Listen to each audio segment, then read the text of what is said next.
Admiral Thane sat alone in his dark office high above the capital city of New Geneva Station. His 6 eyes moved slowly across the glowing screens that covered his desk. Each screen showed files marked with red warning symbols. The words "Human Tactical Anomalies, Extreme Danger" flashed at the top of every document. He had been studying these files for 3 hours now, but he still could not believe what he was reading. How had one small species changed everything about warfare in the galaxy? How had they turned impossible situations into victories time and time again? Thane belonged to the Korthak race, a species known throughout the galaxy for their careful planning and logical thinking. His people had been part of the Galactic Council for over 2,000 years. They understood war. They understood strategy. They understood how battles were supposed to work. But humans? Humans made no sense at all. The Admiral pulled up the oldest file in his collection. It was dated 150 years ago, back when humanity first made contact with galactic civilization. The report described them as a developing species with crude technology and limited military capability. Their ships looked like they were built from spare parts. Their weapons were simple energy beams and explosive missiles. Most council members thought humans would need centuries to become a real military force. They were wrong. Very, very wrong. Thane opened the file that changed everything, the Battle of Kepler Station. He had watched the combat recordings hundreds of times, but they still made his skin crawl. The battle had started like any other conflict during humanity's early years in space. A small human patrol met a much larger enemy force. The smart thing to do would have been to retreat and call for backup. Humans, as Thane had learned, rarely did the smart thing. The recording showed Commander James Mitchell standing on the bridge of his destroyer, the Defiance. Mitchell was a typical human, average height, brown hair, and eyes that held a strange light that made other species nervous. His ship was damaged and surrounded by 5 enemy cruisers from the Hegemony Alliance. Any reasonable commander would have surrendered. The Hegemony followed the standard rules of war. They would have taken prisoners and exchanged them later. It was civilized. It made sense. But Mitchell was not any reasonable commander. He was human. Thane watched as Mitchell looked at his tactical display, showing enemy ships that outgunned him 20-1. The human commander's face showed no fear, no panic. Instead, he got that expression that every species in the galaxy had learned to fear, the look of a human who was about to do something completely insane.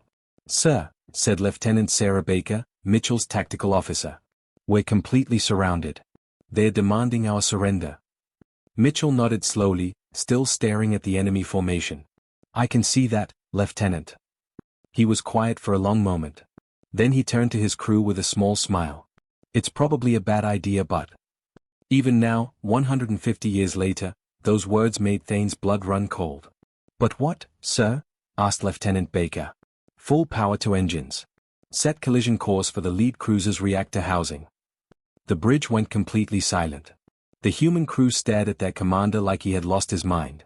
Even by human standards, ramming a ship 10 times your size was considered extreme.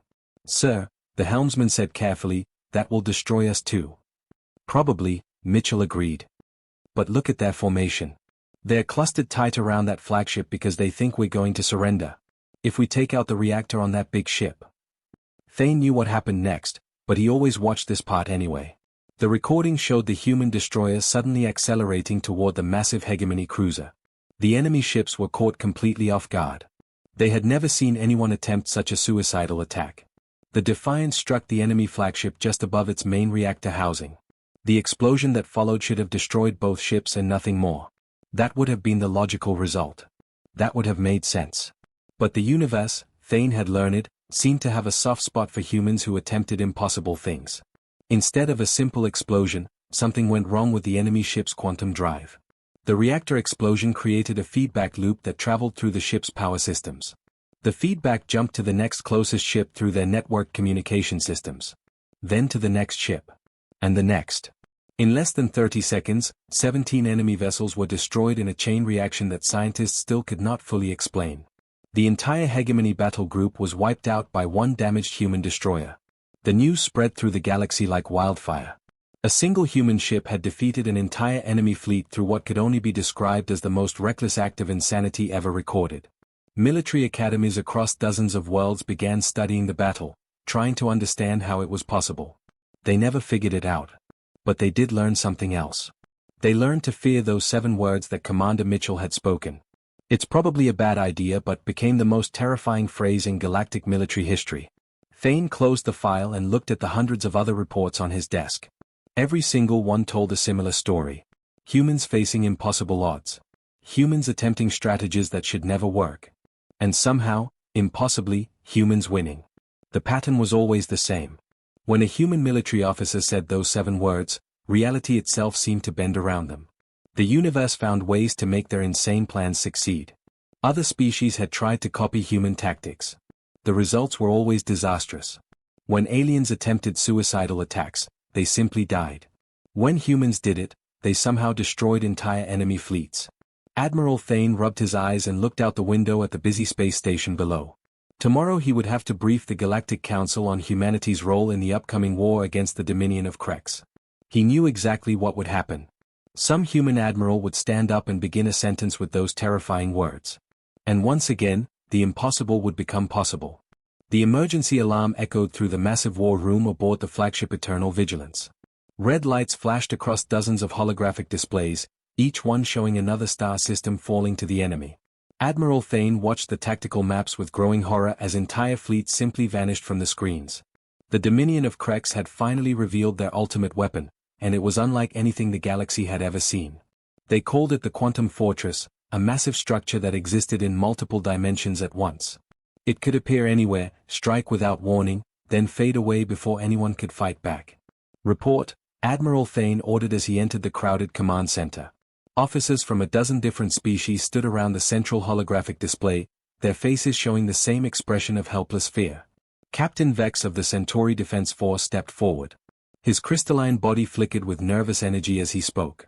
3 more systems fell in the last 6 hours, sir. The fortress appeared at Rigel 7, destroyed the entire defense platform, then vanished before our reinforcements arrived. Admiral Thane studied the tactical display. The red marks showing enemy victories formed a clear pattern across the Outer Rim territories. 12 star systems had been conquered in just 3 weeks.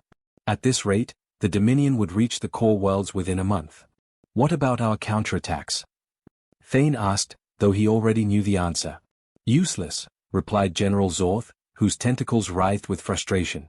Every weapon we fire passes right through the fortress. It's like trying to fight a ghost. Our ships can't even target it properly because it keeps shifting between dimensions. The assembled commanders murmured their agreement. The greatest military minds in the galaxy had spent weeks trying to find a weakness in the Dominion's new weapon. Every strategy had failed. Every attack had missed. Every defense had been worthless. Admiral Thane looked around the room at the defeated faces of his fellow officers. These were beings who had won wars against impossible odds before. They had defended the galaxy from invasion, rebellion, and chaos for centuries. But now they looked like children facing their first real nightmare. There has to be something, Thane said quietly. Some weakness we haven't found. Some strategy we haven't tried. We've tried everything, Captain Vex replied, his voice growing higher as panic set in. Quantum torpedoes pass right through it. Energy beams can't lock onto a target that exists in 7 dimensions at once. Even our best scientists can't figure out how the thing works. That was when Admiral Thane noticed the humans. They sat at the far end of the conference table, quietly listening to the reports of defeat and despair. There were 3 of them, Admiral Robert Thompson, Dr. Elizabeth Carter, and Captain Michael Davis. They looked relaxed, almost bored, as if they were attending a routine briefing instead of an emergency war council. Admiral Thompson was a stocky man with gray hair and old scars on his weathered face. He had commanded human forces in 7 major battles, and somehow his ships always came home victorious. Dr. Carter sat beside him, a small woman with bright eyes who smiled at the strangest moments. Captain Davis looked like he was trying not to laugh.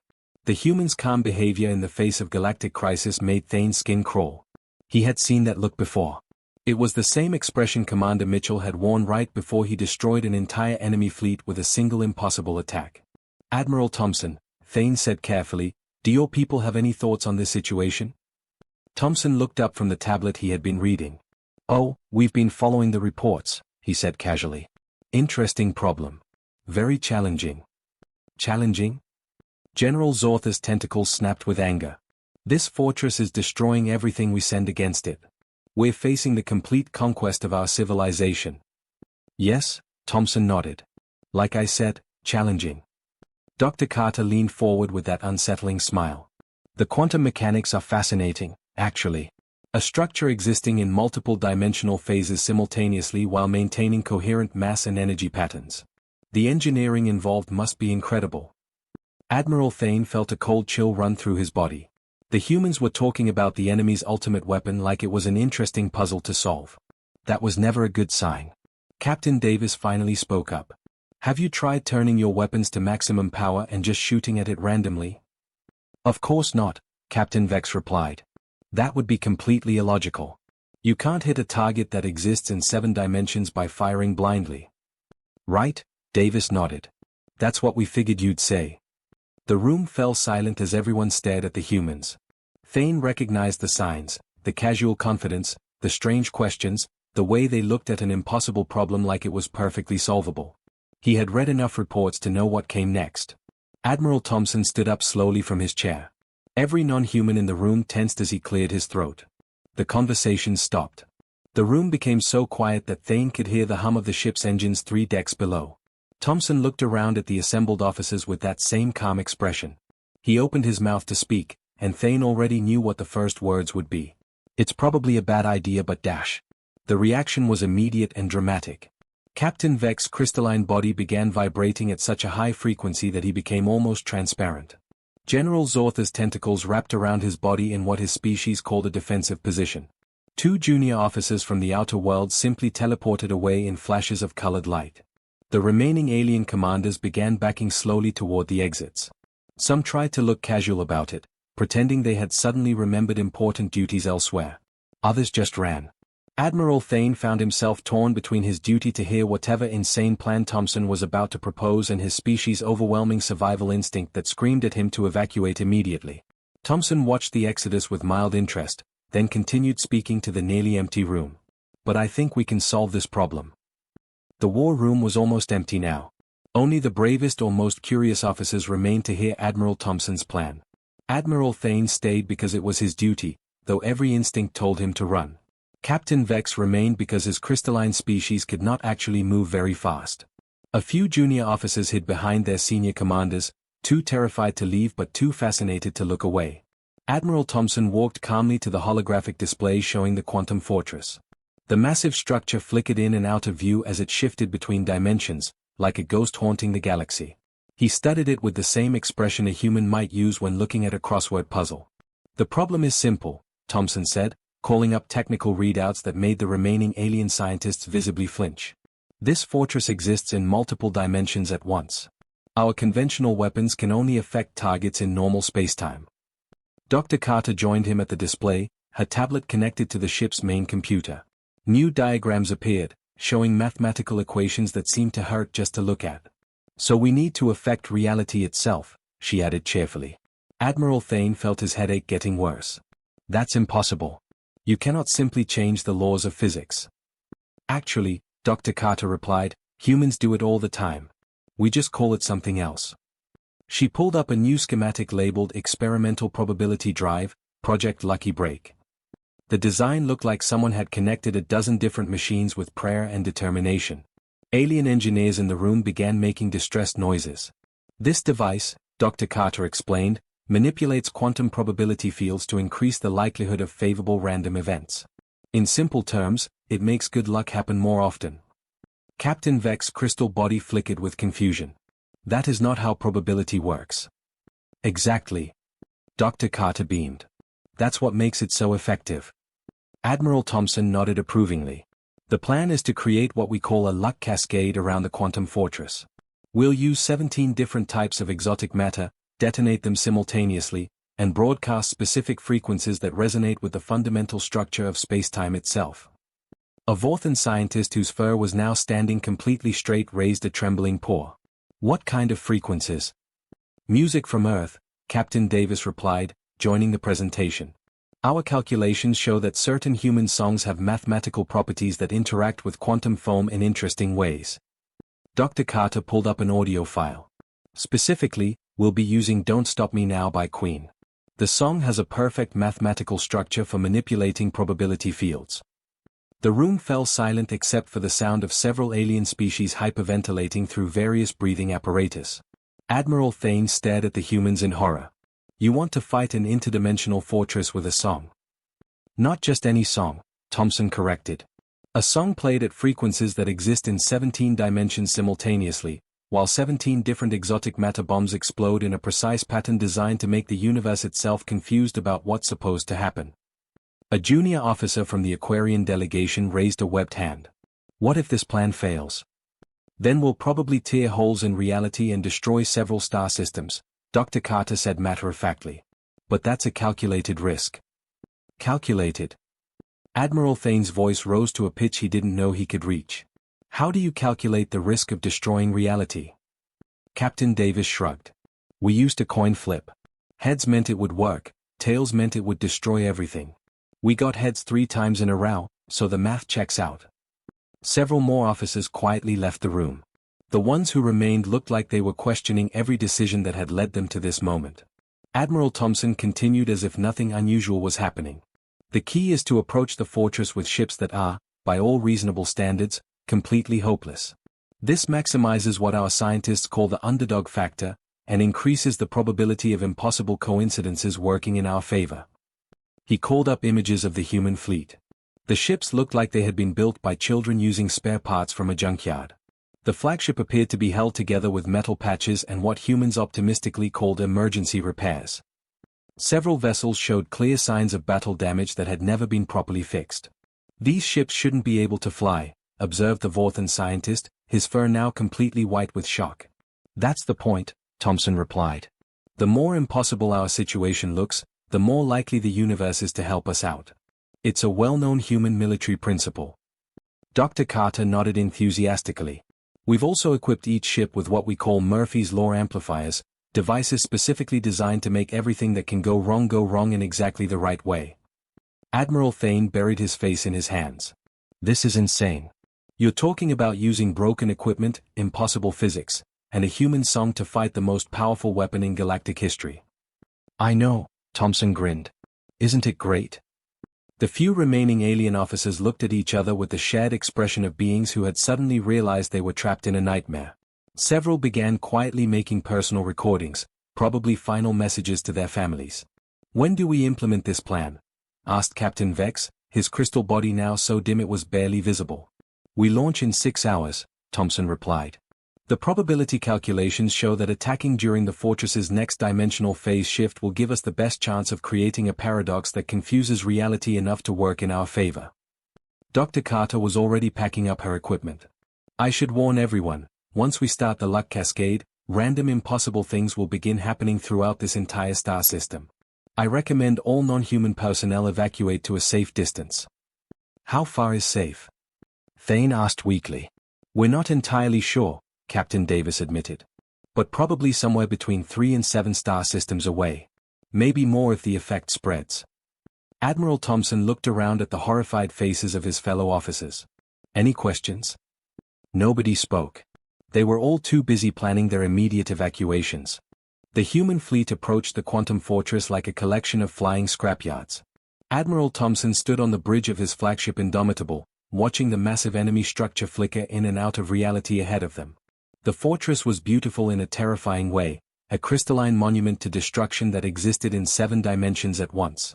Around him, his crew worked at stations that should not have been functional. Lieutenant Mary Johnson sat at the weapons console, which sparked every few minutes and required her to hit it with a wrench to keep it working. The navigation system made strange beeping sounds and occasionally displayed star charts from the wrong galaxy entirely. Probability drive charging to full power, reported Commander David Williams from his tactical station. Steam was rising from his console, and several warning lights blinked in patterns that no manual had ever described. The exotic matter arrays are synchronized and ready to detonate on your command. Admiral Thompson nodded, completely unconcerned that his ship appeared to be falling apart around him. Excellent. Begin quantum frequency broadcast. Dr. Carter worked frantically at the science station, her equipment held together with tape and what appeared to be pure determination. Broadcasting Don't Stop Me Now at 17-dimensional frequencies, she announced. Fair warning, reality is about to get very confused. The opening notes of the Queen's song began resonating through space itself, but not in any way that made sense. The music existed in frequencies that normal matter could not produce, carried by waves that traveled through dimensions that mathematics said should not exist. The effect was immediate and disturbing. A nearby asteroid suddenly changed course for no reason, beginning to orbit the fortress in a perfect spiral pattern. The fortress's defensive weapons tried to target the human ships but kept missing by precisely the right amount to hit nothing important. Enemy communication arrays started broadcasting what sounded like elevator music. "Sir," Lieutenant Johnson called out, hitting her console again as it started smoking, "the fortress is trying to lock weapons on us, but their targeting systems keep calculating our position in the wrong dimension." "That's impossible," came a panicked transmission from the Dominion Fleet commander. "Our quantum targeting computers are perfect. They cannot malfunction." Admiral Thompson smiled. "They're not malfunctioning. They're just very confused about which reality they're supposed to be targeting." The luck cascade was building momentum now. A comet that had been drifting peacefully through space for thousands of years suddenly accelerated and positioned itself directly between the human fleet and the fortress's main weapon. The fortress fired its devastating reality beam, but instead of destroying the human ships, it struck the comet and somehow turned it into a massive mirror that reflected the attack back at the fortress itself. "How is this possible?" screamed the Dominion commander over the communication channels. "Comets do not become mirrors. Physics does not work this way." "It doesn't usually," Dr. Carter agreed, checking her readings while her equipment continued to smoke and spark. "But we're operating in a probability field where impossible things become inevitable. The universe is basically having an argument with itself about what's supposed to happen." The fortress tried to phase into a different dimension to escape the reflected attack, but something went wrong. Instead of smoothly shifting between realities, it got stuck halfway through the transition. The massive structure began flickering like a broken hologram, unable to exist fully in any dimension. "All weapons, fire at will," Admiral Thompson ordered calmly. The human weapons were outdated by galactic standards, using technology that most species had abandoned decades ago. But as the obsolete missiles and energy beams struck the half-phased fortress, they somehow found every weak point in its defenses. Armor that was supposed to be invulnerable cracked in exactly the right places. Shield generators that had never failed before suddenly developed critical malfunctions. "This is impossible," the fortress commander transmitted, his voice rising to a panic. "Your primitive weapons should not be able to penetrate our defenses." "You're right," Admiral Thompson agreed. "They shouldn't. But that's the beauty of a luck cascade, the universe starts rooting for the underdog." The space around the battle had become a zone where normal rules no longer applied.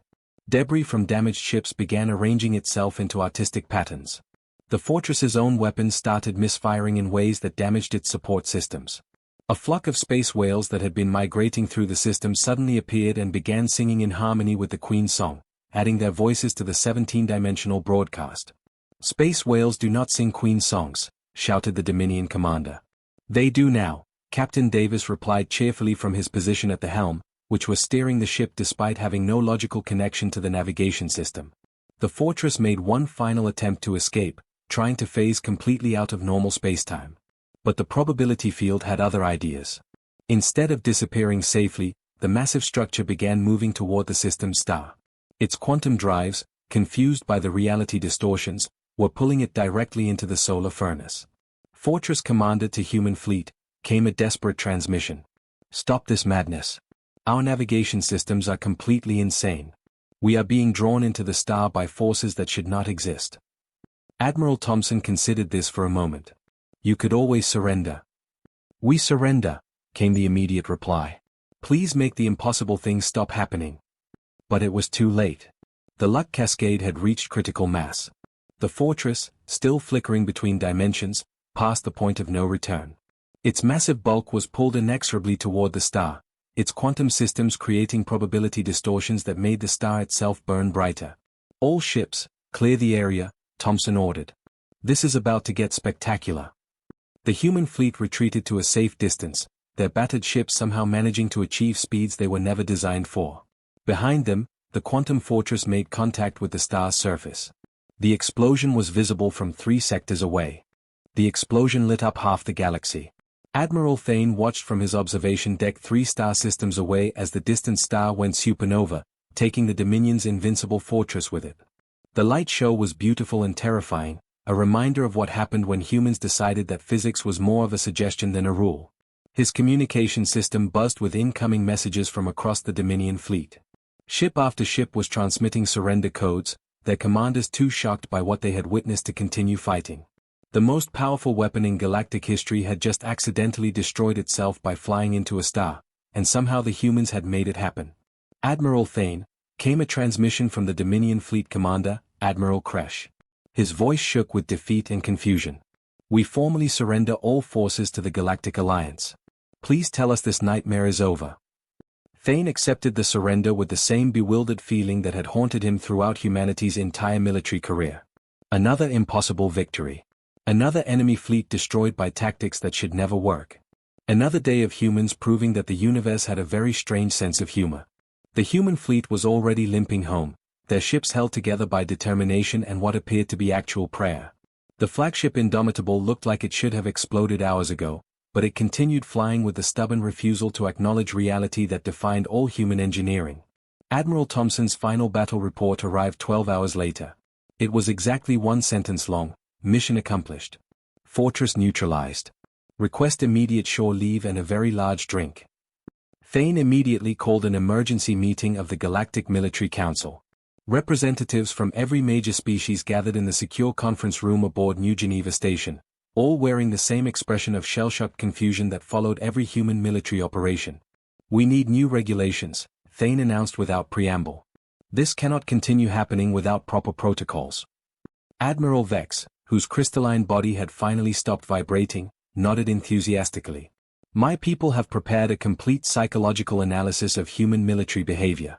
We believe they may actually be insane. Not insane, corrected Dr. Zelf, the Vorthan military psychologist. Their brains simply process impossible situations differently than ours do. Where we see certain death, they see an interesting challenge.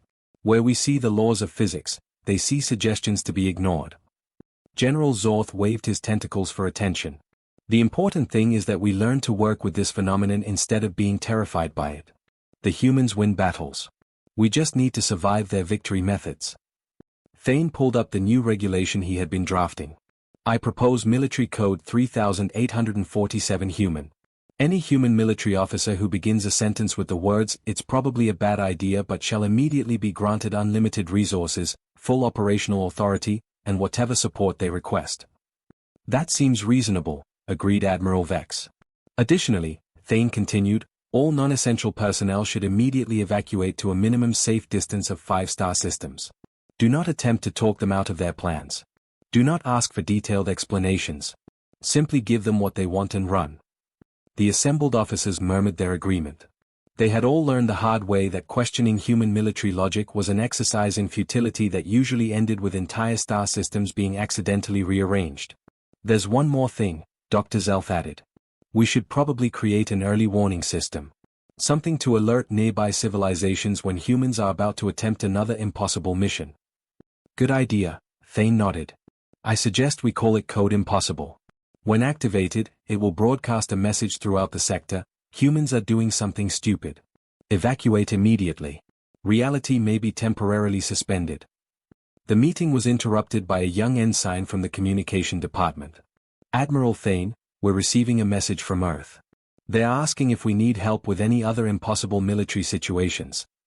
Every alien in the room shuddered simultaneously.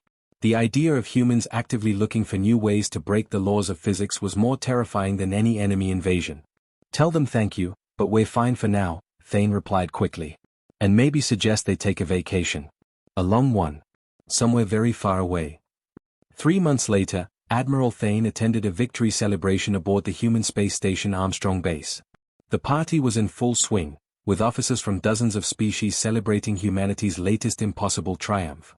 The humans seemed completely unaware that everyone else was drinking heavily to cope with the trauma of watching reality bend around their military tactics. A young human ensign approached Admiral Thompson, who was relaxing with what appeared to be his 5th drink of the evening. Sir, the ensign said, I've been thinking about the battle with the fortress. How did you know that plan would actually work? Thompson looked at the young officer with the same calm expression he had worn while ordering an attack on an interdimensional weapon using a Queen's song and 17 exotic matter bombs. I didn't have a clue, son, he replied matter-of-factly. But that's never stopped us before. The ensign walked away looking deeply troubled. while Admiral Thane quietly activated his personal communication device to send a priority message to Fleet Headquarters, Code Impossible may need to be upgraded to Code Inevitable. The humans are planning something new. Across the galaxy, military commanders began making emergency evacuation plans. The humans were thinking again, and that was always dangerous for everyone involved. But deep down, every species in the Galactic Alliance felt a strange sense of security. As long as humans were on their side, no enemy weapon would ever be truly invincible. After all, humans had never met an impossible situation they couldn't make even more impossible while somehow winning anyway. It was their greatest talent and the galaxy's greatest nightmare, all wrapped up in ships held together with spare parts and sheer stubbornness. The universe, it seemed, had a soft spot for crazy plans that began with 7 terrifying words.